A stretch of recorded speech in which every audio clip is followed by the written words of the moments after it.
Mesdames, Mesdemoiselles, Messieurs, c'est toujours pour nous un plaisir renouvelé de vous retrouver dans le cadre de votre feuilleton managérial African Global News, c'est l'Afrique à cœur ouvert, qui a le plaisir de vous entretenir dans le cadre de ce 3e épisode du reclassement inédit d'un continent en puissance, en mouvement et en situation, l'Afrique.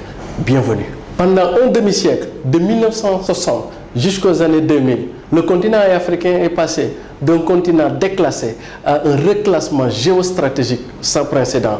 On était même allé jusqu'à dire que l'Afrique était mal partie, René Dumont, que l'Afrique était la tache noire de la conscience de l'humanité, disait Tony Blair en 2000, avant de se rétracter en 2015 pour dire que l'Afrique est le continent le plus intéressant en termes de ses potentialités. Déjà en 2000, le célèbre journal britannique The Economist écrivait Hopeless Africa pour décrire l'Afrique comme un continent déclassé. En 2011, soit 11 ans après, ce même journal britannique, The Economist, revenait dans un titre fort évocateur en parlant de l'Afrique, The Rising Continent. Barack Obama, le président américain, parle de l'Afrique comme étant la nouvelle frontière du développement mondial, quand d'autres rapports évoquent de l'Afrique comme terre d'avenir. Alors, marquons la pause qui s'impose pour nous questionner.